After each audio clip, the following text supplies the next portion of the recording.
반갑습니다. 스포츠 분석 국내 1위 가생 스포츠입니다. 오늘도 확실한 분석을 바탕으로 여러분께 큰 도움을 전해드리겠습니다. 구독과 좋아요 한 번씩 부탁드리겠습니다. 경기 분석에 앞서 국내 1위 분석가분을 모신 정보 공유방을 무료로 초대해드리고 있습니다. 영상 아래 고정 댓글 통해 메시지 주시면 참여 가능하시니 많은 참여 부탁드리겠습니다. 4월 28일 해외 축구 일정입니다. 첫 번째 인터밀란과 토리노의 경기입니다. 인터밀란은 밀라노 더비에서 승리를 거두었고 결과적으로 라이벌을 격파하고 우승을 확정짓는 영광을 누렸습니다. 다만 현재 남은 일정이 별다른 의미가 없는 상황입니다. 코파 이탈리아와 UCL 리그 무패 우승 모두 물 건너간 상태입니다. 감독이 로테이션을 쓰는데도 아주 적극적인 성향임을 감안하면 5번에 남은 라운드는 로테이션과 실험적인 운영을 하게 될 가능성도 낮지는 않을 듯합니다. 토리노는 일단 인테르의 동기부여가 적다는 점은 이득으로 생각할 수 있습니다. 다만 토리노가 인테르의 견고함을 돌파할 만한 전력인지는 알기 어려운 것이 사실입니다. 최근 5번의 매치에서도 1골에 그치는 극악의 모습을 보여주고 있기도 한데 올 시즌에도 중앙에서의 창조성 부족으로 인해서 측면에 매달려야 하는 상황이 잦았던 것이 사실입니다. 언더 양상의 무승부를 예상합니다. 물론 두 팀의 견고함에서의 차이보다는 공격력에서의 우세는 인테르가 가지고 있긴 합니다.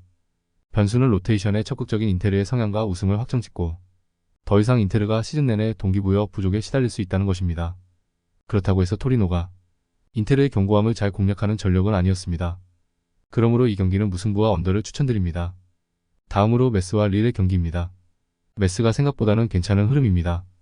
모나코나 브레스트 등 중앙에서 꽤 전력이 좋은 팀들을 상대로도 득점력을 뽑아내는 등 효율을 상당히 올리는 중입니다.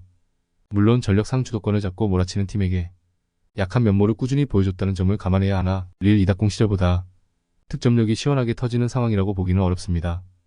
릴은 오히려 하위권을 공략하는 것이 어려울 수도 있습니다. 데이비드가 포처형 자원에 가깝기 때문에 미드필더진이 낮은 라인에 대한 해법을 찾지 못하면 고립되는 양상도 상정해야 할 것입니다. 물론 올 시즌 압박과 기동성으로 공수 전환 속도를 높여서 수비를 하는 것으로 팀 밸런스를 맞추고 있는데 일단 메스가 높은 라인을 꽤 잘 상대하고 있다는 점은 부담일 수 있겠습니다. 외신의 예상대로 무승부 가능성도 있다고 봅니다.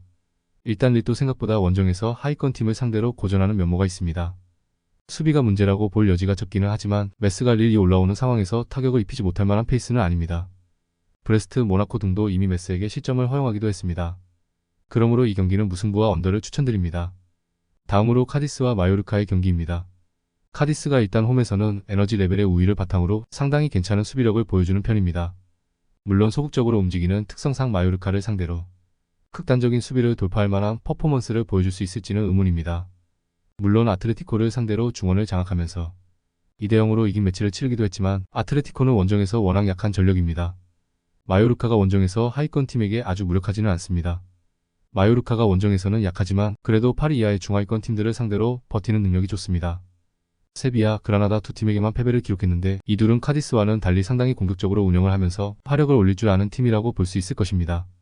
물론 올 시즌에는 중원을 삭제하고 바로 전방으로 붙이는 뻥축구에 대한 신뢰도가 많이 떨어진 상황이기는 합니다. 결국 두 팀이 상대를 이기는 능력은 부족하다고 할지라도 버티는 능력에서는 상당히 이점이 있는 팀이라고 볼 수 있을 것입니다.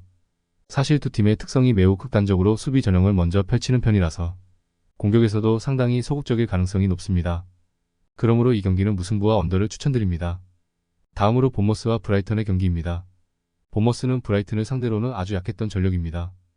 브라이튼이 본머스의 강한 압박이 붙기 전에 전개를 하는 식으로 가면 본머스의 압박도 상당히 무력화됩니다. 물론 현재 브라이튼의 미토마가 없는 것은 엄청난 이득입니다. 지금까지 본머스를 온더볼 양상에서 매우 잘 괴롭힌 자원이었고 본머스 상대로 3골을 기록하는 등 본머스 킬러 노릇을 톡톡히 해왔습니다. 수비에서의 부담이 꽤 줄어들 것 같은 상태입니다.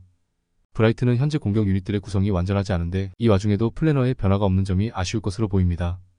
실제로 다른 전력들이 강하게 전방 압박을 하자 브라이튼이 빠져나오지 못하는 양상이 다수입니다.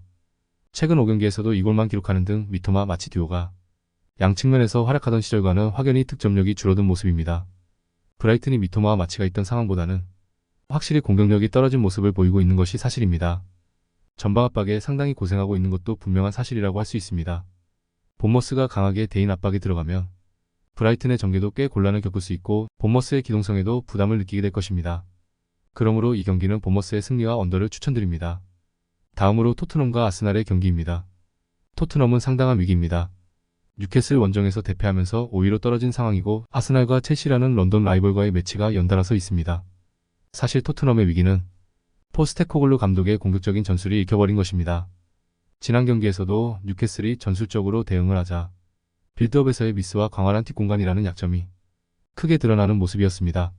이 와중에 두 풀백이 모두 날아간 상태인데 특히 빌드업 상황에서 양측면의 공간이 크게 벌어진다는 점을 생각해야 할 듯합니다. 아스날이 확실히 전방 압박에서 1대1로 상대에 대응하는 움직임이 상당히 좋습니다. 지난 매치에서도 점유는 밀렸지만 상대가 거의 찬스를 잡지 못하도록 제어하는 양상은 칭찬할 수 있습니다. 아스날 입장에서는 상대 풀백들이 전부 OUT 되어버린 것도 상당히 큰 요소입니다.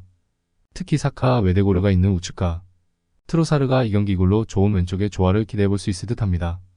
결국 토트넘의 공격적인 전술에 대한 리스크가 크고 양 풀백의 누수로 인해서 아스날의 측면 공격이 날개를 달 수 있게 된 상황입니다. 아스날이 전방 압박으로 상대가 공격적으로 밀고 나오는 상황에서의 대응도 지난 경기에서 깔끔하게 해냈는데 이 상태에서는 전방에서 공을 끊어버리고 공격을 하는 것으로 상대를 공략하기도 했습니다. 그러므로 이 경기는 아스날의 승리와 오버를 추천드립니다.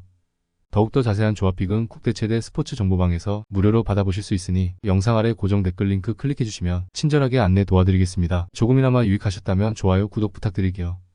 다음 영상에서 또 뵙겠습니다.